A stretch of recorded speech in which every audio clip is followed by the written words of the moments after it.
안녕하세요. 나그네계 교우 여러분. 복된 주일을 보내셨습니까? 오늘 이 영상은 내일 보실 맥체인을 찍고 있습니다. 이사야서는 크게 세 부로 구성되어 있죠. 1장부터 35장까지 첫 번째 파트, 그리고 어제로 끝난 36장부터 39장이 2부 파트입니다. 그러니까 오늘로 끝난 것이죠. 그러니까 오늘 여러분 39장을 보셨을 겁니다. 내일부터 살필 이사야는 40장부터 이제 66장 마지막까지가 이제 3부에 속합니다.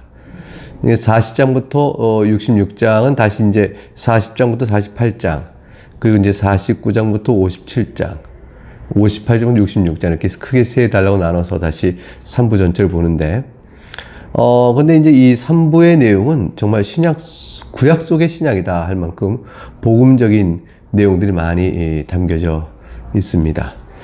먼저 이제 40장부터 48장이 우리가 이제 3부 전체 속에서 먼저 첫 번째 살펴볼 내용인데, 대체로 이런 내용입니다.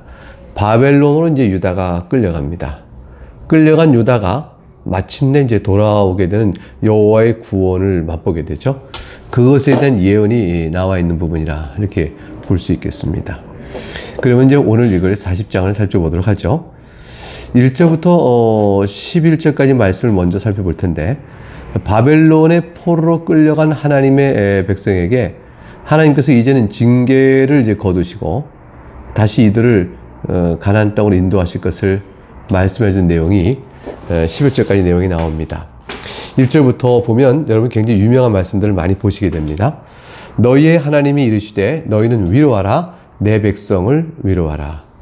2절, 너희는 너희는 예루살렘의 마음에 닿도록 말하며 그것에게 외치라. 그 노역의 때가 끝났고 그 죄악이 사함을 받았느니라. 그의 모든 죄로 말미암아 여호와의 손에서 벌을 배나 받았느니라 할지니라 하시니라. 하나님께서 이사야에게, 하나님의 백성에게 위로를 전하라고 말씀합니다. 왜 그러냐면 이제 그 노역의 때가 다 끝났다. 징계로 인해서 하나님께서 그에게 무거운 무거운 짐을 내리셨는데, 즉 바벨론 포로가 되는 고난이죠. 그것을 이제 다 끝났다. 그 죄악이 그래서 사함을 받았다고 외치라고 말합니다. 얼마나 포로 생활했던 이스라엘 백성에게 그게 큰 위로가 되겠어요? 근데 그의 모든 죄를 말미암아 여호와의 손에서 벌을 배나 받았다. 왜 벌을 배나 주셨을까? 이런 생각을 하겠지만 받아야 할 벌에 대한 2배를 받았다는 뜻이 아니고, 무엇인가 잘못하면 2배로 갚도록 되어 있는 율법에 따른 설명이에요. 그러니까 누군가 도둑질하면 도둑질한 것에 2배나 갚아야 할지니, 이렇게 율법에 되어 있는 대로 저들이 하나님께 범죄하여 그 범죄한 것에 대한 2배의 벌을 받음으로 전체적으로 죄값이 공정하게 처리된 것으로 간주되는 내용에 따라서 벌을 2배나 받았다, 이렇게 말씀한 겁니다. 그러니까 이스라엘 백성이 하나님의 징계의 매를 다 채웠다, 이런 뜻이 되어지겠죠. 3절 말씀, 세례 요한을 생각하고 읽어보세요. 외치는 자의 소리여 이르되 너희는 광야에서 여호와의 길을 예비하라. 사막에서 우리 하나님의 대로를 평탄하게 하라. 광야에서 여호와의 길을 예비하라는 것은 하나님께서 광야에 이제 나오시는 거죠. 하나님께서 이스라엘 백성, 사람이 살지 못했던 패망의 땅, 멸망의 땅이 됐던 광야로 하나님께서 이스라엘 백성을 데리고 쭉 오시는 거예요. 그러니까 광야에서 이제 죽음의 땅에서 여호와께서 오셔서 그의 백성을 데리고 오실 길을 예비하는 겁니다. 그 사막도 마찬가지, 같은 표현이죠. 우리 하나님의 대로를 평탄케 하라. 우리 하나님께서 그의 백성을 데리고 그 약속의 땅으로 오실 것이라, 이런 뜻이 되어집니다. 그래서 활짝 여는 거죠. 세례 요한이 이 말했을 때 죄인들에게 하나님께 찾아오시는 내용을 이렇게 쭉 설명하는 겁니다. 골짜기마다 도도지며 산마다 언덕마다 낮아지며 고르지 아니한 곳이 평탄하게 되며 험한 곳이 평지가 될 것이라. 이것은 실제로 이제 지면이 높은 곳은 깎아지고 낮은 곳은 올라오고 평탄하게 되어지면 대로가 쫙 만들게 좋잖아요. 그래서 여기서 말하는 것은 또 그런 뿐 아니라 오시는 여호와를 맞이할 심령의 굴곡진 것도 다 평탄케 하라는 말씀으로 적용이 가능하죠. 오늘 우리에겐 그렇게 되는 것입니다. 하나님의 말씀을 들을 준비를 하라. 하나님의 말씀을 받을 마음의 준비를 하라. 너희 마음이 골짜기처럼 깊으면 다시 돋우고 산처럼 높으면 깎아서 낮아져야 할 것이니라. 하나님의 말씀을 듣기에 순하게 될 것이라 말씀하는 거죠. 5절에 여호와의 영광이 나타나고 모든 육체가 그것을 함께 보리라. 이런 여호와의 입이 말씀하셨느니라. 하나님의 영광이 나타납니다. 우리도 하나님의 영광을 누구에게서 보나요? 예수 그리스도에게서 보지 않습니까? 그와 마찬가지로 여호와의 영광이 나타나고 모든 육체가 그리스도를 보듯이 하나님의 영광을 볼 수 있는 그날이 궁극적으로 오게 될 것을 말씀하죠. 이 모든 육체가 본다는 것은 하나님께서 이제 가나안 땅에 이스라엘 백성을 다 포로로 돌리실 때 하나님께서 하신 일에 대한 영광이 나타나는 거죠. 우리와 함께 하신 하나님을 우리가 본다라는 말이 나오게 될 거죠.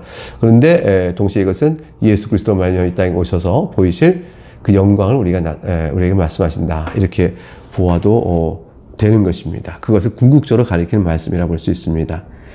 6절 말하는 자의 소리여 이르되 외치라. 대답하되 내가 무엇이라 외치리까 하니 이르되 모든 육체는 풀이요 그의 모든 아름다움은 들의 꽃과 같으니. 인생은 육체요 풀이요 그 아름다움 해봐야 들의 꽃과 같다. 하나님의 영광에 비할 바 못되죠. 7절 풀은 마르고 꽃이 시듬은 여호와의 기운이 그 위에 붙이라. 불미라. 이 백성은 실로 풀이로다. 풀은 마르고 꽃은 시드나 우리 하나님의 말씀은 영원히 서리라. 하나님의 권능이 임하니 풀과 같은 인생이 다시 힘을 얻어 회복되어질 것임을 말씀해주고 그 말씀의 권능과 영원성을 우리에게 비춰 보여주고 있습니다.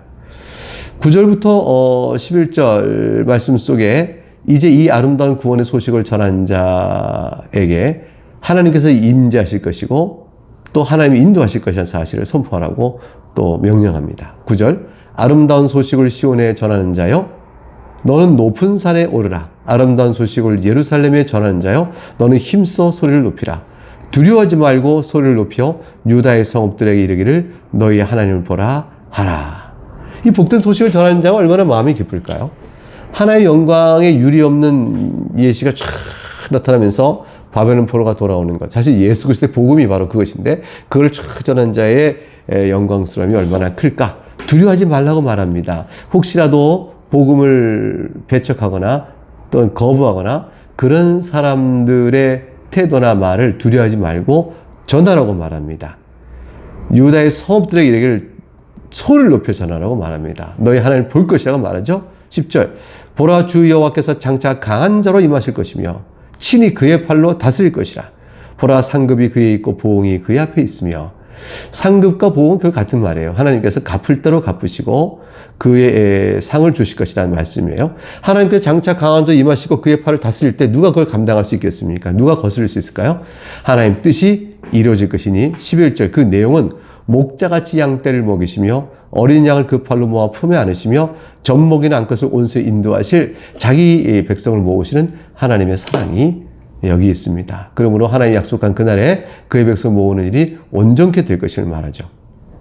이제 11절부터 26절에는 이런 모든 약속의 말, 하나님께서 자기 백성을 돌이키고 다시 구원하시는 이 약속의 말씀이 반드시 이루어질 것이라. 왜 그러냐면 그분이 창조주시기 때문에 그렇다라는 내용을, 창조주의 권능을 피조물이 어떻게 하겠는가라는 관점에서 쭉 26절까지 말씀이 이어져 갑니다. 12절 누가 손바닥으로 바닷물을 헤아렸으며 뺨으로 하늘을 쟀으며.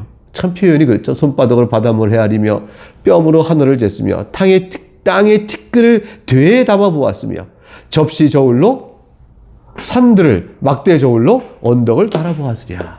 하나님은 다 만드셔서 다 그것들을 아시죠. 근데 사람 가운데 누가 그걸 했겠냐는 것이에요. 13절 누가 여호와의 영을 지도하였으며. 여호와의 영을 하나님께 누가 지혜를 주겠냐는 것이죠. 누가 여호와에게 지혜를 주어 이 세상을 만드는 이치를 가르쳤겠으며 그의 모사가 되어 그를 가르쳤으랴. 같은 맥락의 흐름입니다. 14절 그가 누구와 더불어 의논하셨으며 누가 그를 교훈하였으며 그에게 정의의 길로 가르쳤으며 지식을 가르쳤으며 통달의 도를 보여주었느냐. 마치 욥에게 하나님께서 내가 이 모든 걸 만들 때 너는 어디 있었느냐 하는 것과 비슷한 말씀처럼 창조주의 권능을 보이시면서 하나하나 너희가 나에게 무엇이냐라고 묻고 있는 겁니다.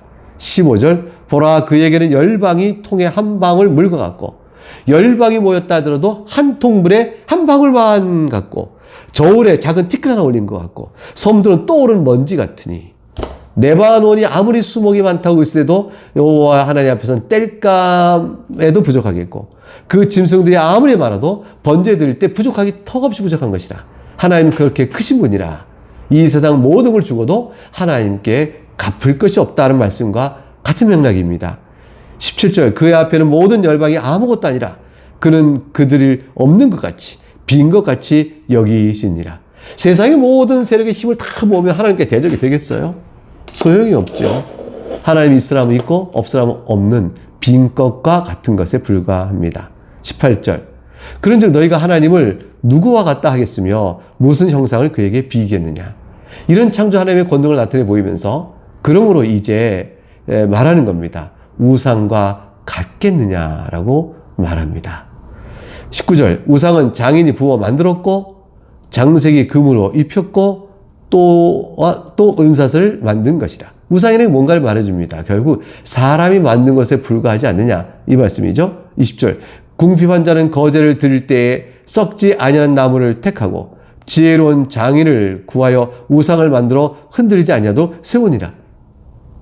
그러니까 썩지 않은 나무를 택하고 지혜로운 장인과 우상이 자기 스스로 혼자 못 쓰는 것이죠. 혼자 못 쓰니까 흔들리지 않도록 세워줘야 겨우 쓰는 우상. 그것들을 나에게 피하겠느냐 말씀하십니다. 이 당연한 말씀이 사람들 인생 속에 왜 분명하게 드러나지 않을까요? 인간은 본성상 우상을 보고 하나님도 우상화시키고 우상을 만들면 자기가 만든 것이기 때문에 자기가 이렇게 통제해가는 그러한 하나님 앞에 거슬리는 스스로 하나님처럼 높이는 그런 죄의 마음이 인간에게는 있습니다. 21절 너희가 알지 못하였느냐 너희가 듣지 못하였느냐 태초부터 너희에게 전하지 아니하였느냐 땅의 기초가 창조될 때부터 너희가 깨닫지 못하였느냐 나는 창조주 여호와니라. 우상은 나의 권능에 비교할 수가 없느니라. 22절 그는 땅이 궁창에 앉으시라니 하늘 위에 저 넓은 공간에 앉으시는 거죠. 땅에 사는 사람들은 메뚜기 같으니라. 그는 하늘을 차이같이 펼쳤으며 거주할 천막같이 씌었고 하늘이 자 하나님께 차이같이 펼쳐진 거예요.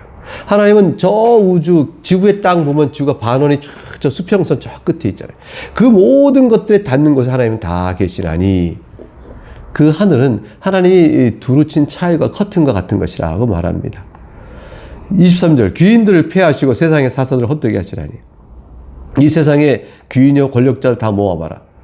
하나님께서 폐하면 그 순간에 폐해지는 것이죠. 세상의 사사들이 힘을 모아고 일어나봐라. 하나님께서 헛되게 하시고 그냥 한순간에 사라지는 것이다. 하늘과 땅이 다 그러한 즉 그 안에 살아가는 귀인과 사사들이라고 자기를 높이는 자들이 무엇이냐.